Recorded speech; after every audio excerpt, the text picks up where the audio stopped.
दोस्तों, आपने कढ़ी तो बहुत बार खाई होगी और आप में से बहुत सारों की ये फेवरेट डिश भी हो सकती है। पर क्या हो अगर आपको पता लगे कि इस कढ़ी में किसी इंसान का मीट मिलाया गया है। कुछ ऐसा ही हुआ साल 1984 में, वो भी दुनिया के so called safest country Singapore में। एक आदमी जिसका नाम आयाकन्नु मारिता मुथु था, वो अपनी बीवी नागारथा और 3 बच्चों के साथ सिंगापुर में प्रेस्बाइटेरियन चर्च के पास में ही रहता था और वो इस चर्च में केयर टेकर का काम भी करता था। वो इस जॉब से ज़्यादा कुछ तो कमा नहीं पा रहा था, पर वो और उसकी फैमिली खुश थे। पर यह खुशी 12 दिसंबर 1984 को अचानक से गायब हो गई। 18 दिसंबर 1984 को आयाकन्नु मारिता मुथु की बीवी नागारथा रोती हुई जूचियात पुलिस स्टेशन पहुंची। नागारथा ने पुलिस को बताया कि उसके पति 12 दिसंबर को जेंटिंग हाईलैंड्स सट्टा लगाने के लिए गए थे, पर अभी तक नहीं लौटे। इस पर पुलिस ने नागारथा से पूछा कि अगर वो 12 दिसंबर से मिसिंग है तो आपने 18 तक का वेट क्यों किया, पुलिस को पहले इन्फॉर्म क्यों नहीं किया।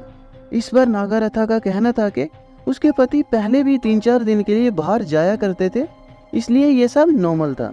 पर इस बार कुछ ज़्यादा ही दिन लग गए, इसलिए उसे कुछ टेंशन होने लगी और उसने आकर पुलिस में रिपोर्ट कर दी।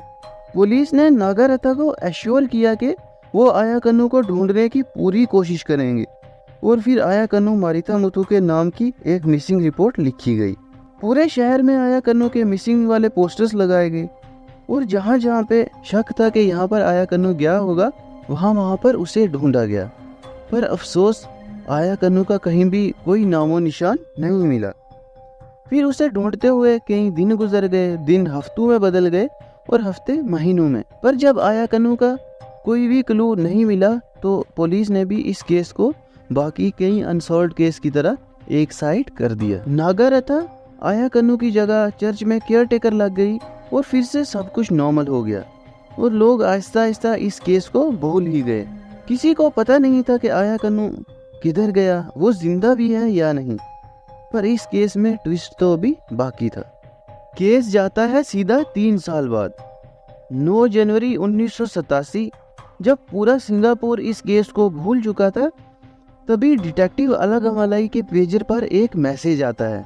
ये मैसेज था एक पुराने जासूस का और उसके पास थी कुछ इम्पोर्टेंट इन्फॉर्मेशन।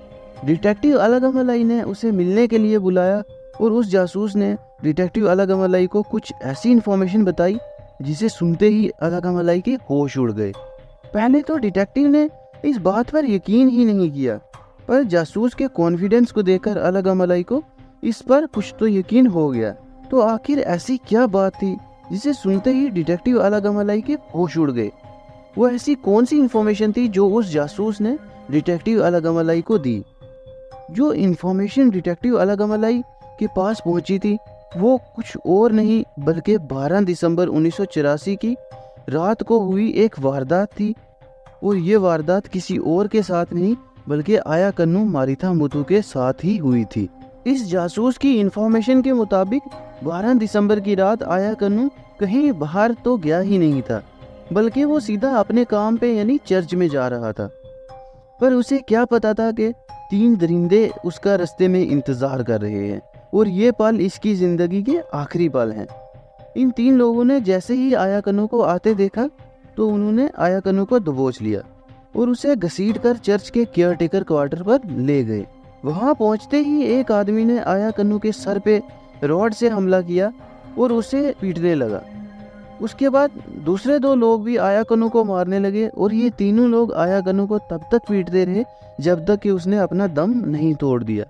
आयाकन्नु के मरते ही अब उसकी लाश को ठिकाने लगाना था और उसका इंतजाम भी इन 3 लोगों ने पहले ही सोच रखा था।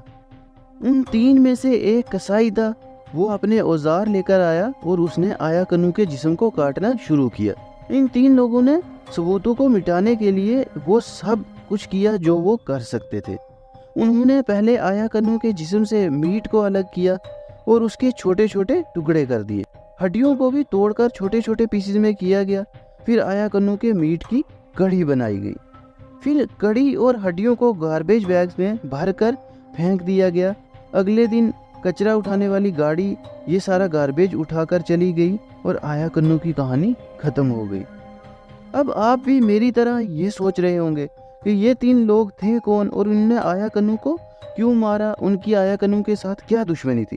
वेल, ये कहानी इतनी भी सिंपल नहीं थी, क्योंकि ये 3 लोग कोई और नहीं बल्कि आया कन्नू की बीवी नागारथा के भाई थे और इन्होंने ये मर्डर नागारथा के कहने पर ही किया था। यानी नागारथा ने अपने भाइयों से अपने ही पति का मर्डर करवाया। दरअसल कुछ रिपोर्ट्स की माने तो आया कन्नू नागारथा के साथ बहुत मिसबिहेव करता था।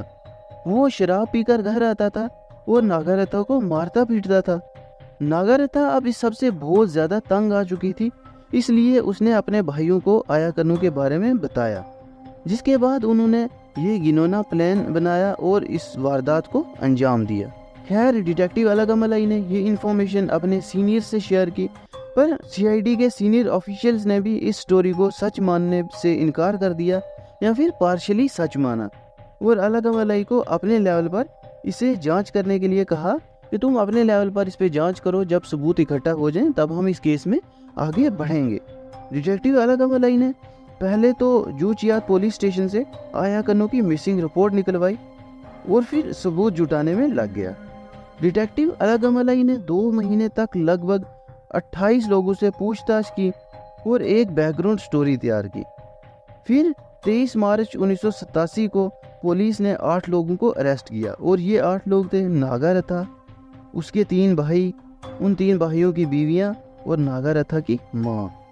पुलिस ने एक एक कर सबसे इन्वेस्टिगेशन शुरू की, पर शुरुआत में कोई भी अपना गुनाह कबूल नहीं कर रहा था। 2 दिन तक चली इस इन्वेस्टिगेशन में कोई भी अपना गुनाह मानने को तैयार नहीं हो रहा था, पर आखिरकार 25 मार्च को इनमें से एक सस्पेक्ट ने अपना मुंह खोल दिया और उसने वो सारी वारदात बताई जो घिनौना सच उस रात को उन्होंने अंजाम दिया था। 27 मार्च को यानी 2 दिन बाद नागारथा और उसके 3 भाइयों पर मर्डर के चार्जेस लगे और उसकी माँ और भाभियों पर मर्डर को सपोर्ट करने के चार्जेस लगे। 6 जून को इन सस्पेक्ट्स को कोर्ट में पेश किया गया, पर क्योंकि पुलिस के पास इन सब के खिलाफ पुख्ता सबूत नहीं थे, क्योंकि आया कन्नू मारिथा मुथु के कोई भी रिमेन्स पुलिस को नहीं मिले और पुलिस को दी गई गवाही कभी भी कोर्ट में वैलिड नहीं होती, इसलिए कोर्ट ने 8 सस्पेक्ट्स को रिहा कर दिया, ये कहकर के सबूत कम है। फिर कुछ दिन बाद यानी 22 जून को पुलिस ने नागारथा के तीनों भाइयों को क्रिमिनल लॉ एक्ट 1955 के अंडर फिर से अरेस्ट किया और ये लॉ ये कहता है कि गवर्नमेंट ऑफ सिंगापुर किसी भी सस्पेक्ट को बिना ट्रायल के अरेस्ट कर सकती है। फिर से ये केस कोर्ट में चला, पर आखिरकार 21 जून 1999 को कोर्ट ने लैक ऑफ एविडेंस के होते हुए तीनों सस्पेक्ट्स को फिर से रिहा कर दिया और आया कन्नू मारिथा मुथु को इंसाफ मिलने से रह गया। आज 2023 भी खत्म होने को चला, पर यह केस अभी भी अनसॉल्व है। ना तो पुलिस को आया कन्नू मारिथा मुथु का पता चला और ना ही उसके रिमेन्स या हड्डियां पुलिस के हाथ लगी, जिसके बेस पर पुलिस इस केस को रीओपन कर सके। यह केस आज भी कई और केसेस की तरह अनसॉल्व मिस्ट्री बनकर रह गया है और अभी इस केस में कोई भी प्रोग्रेस होना तो नील है। तो ये थी आज की केस स्टडी, कैसी लगी कमेंट करके ज़रूर बताना और ऐसे ही वीडियोस के लिए सब्सक्राइब करो हमारा चैनल।